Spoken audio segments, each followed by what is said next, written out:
Olá! Hoje a gente vai dar uma olhada numa regra de trânsito bem específica que mexe direto com as empresas que têm frota de veículos. Aquela penalidade por não indicar o condutor, sabe? Quando chega uma multa. Vamos analisar a Resolução 710 do CONTRAN de 2017. A ideia é entender como funciona essa tal de multa NIC, NIC de não indicação do condutor. E assim, por que essa regra vale para pessoa jurídica, né? A resolução mesma fala que é para combater a impunidade e melhorar a segurança no trânsito. Faz sentido. Então vamos começar do básico. O que é exatamente essa multa NIC? Basicamente é uma multa extra, financeira mesmo, para a empresa que é dona do carro. Ela acontece se a empresa recebe a notificação de uma infração e, bom, não diz quem estava dirigindo naquele momento. Parece simples, né? Mas tem um detalhe aí. Exato. E é nesse detalhe que a coisa fica mais pesada para o bolso da empresa. O valor da multa NIC, ele não é fixo, não é um valor padrão. O ponto crucial mesmo, e acho que o maior alerta para quem gerencia a frota, está no cálculo. Funciona assim. Pega-se o valor da multa original, aquela que não teve o condutor indicado, e multiplica. Multiplica. Pelo quê? Pelo número de infrações iguais cometidas com o mesmo veículo nos últimos 12 meses. Opa, peraí. Iguais e com o mesmo veículo? Esse multiplicador, então, pode fazer o valor subir bastante, né? Pode e muito. É aí que mora o perigo financeiro para a empresa que não controla isso de perto. E é super importante entender o que a resolução chama de infrações iguais. Não é qualquer infração. São só aquelas que têm exatamente o mesmo código da infração, sabe? Incluindo os desdobramentos daquele código. Ah, entendi. Tipo, não basta ser excesso de velocidade, tem que ser aquele código específico de excesso. Isso. Perfeito.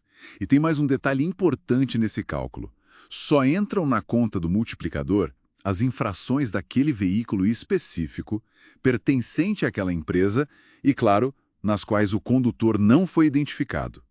Se a empresa identificou o motorista em outras infrações, mesmo que iguais e no mesmo carro, essas ficam fora dessa conta. Certo, faz sentido. Só conta a reincidência não identificada naquele carro. E a aplicação dessa multa NIC? Como ela acontece na prática? Quem é que cobra? Quem aplica é a mesma autoridade de trânsito que registrou a infração original, aquela que ficou sem a identificação do motorista, né? E um ponto que a resolução deixa claro. Não precisa gerar um novo auto de infração para a NIC. Não tem uma nova notificação de autuação só para ela.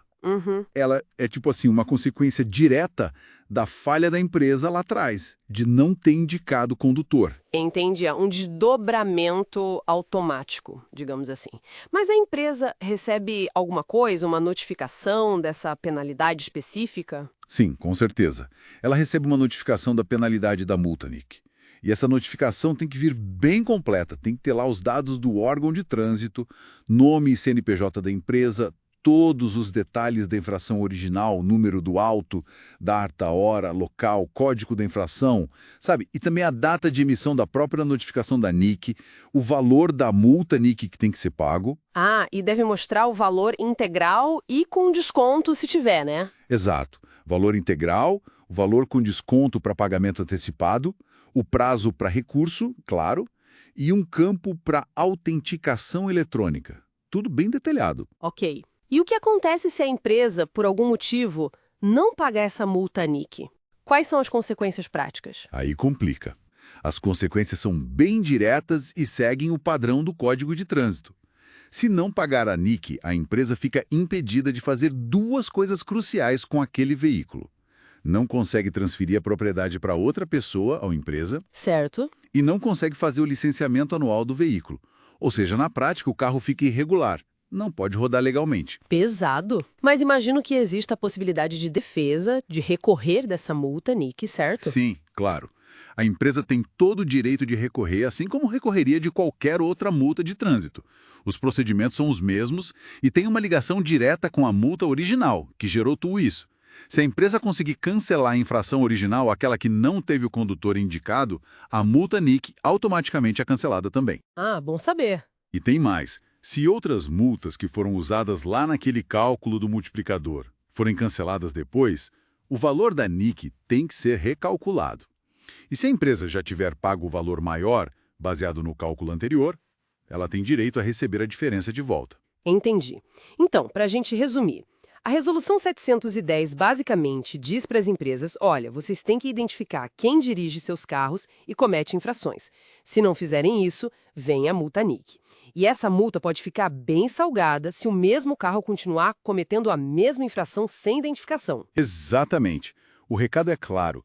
A responsabilidade pela gestão da frota é da empresa. E o CONTRAN usa essa ferramenta financeira, a NIC com multiplicador, para pressionar por mais controle. Fica claro que a intenção é aumentar a responsabilidade corporativa no trânsito. Sem dúvida. E isso deixa a gente com uma questão interessante para refletir, né? Como será que essa regra do multiplicador, que pode encarecer muito uma infração, está de fato mudando as políticas internas das empresas? Será que está levando a um controle mais rigoroso do uso dos veículos ou a mais programas de conscientização para os motoristas?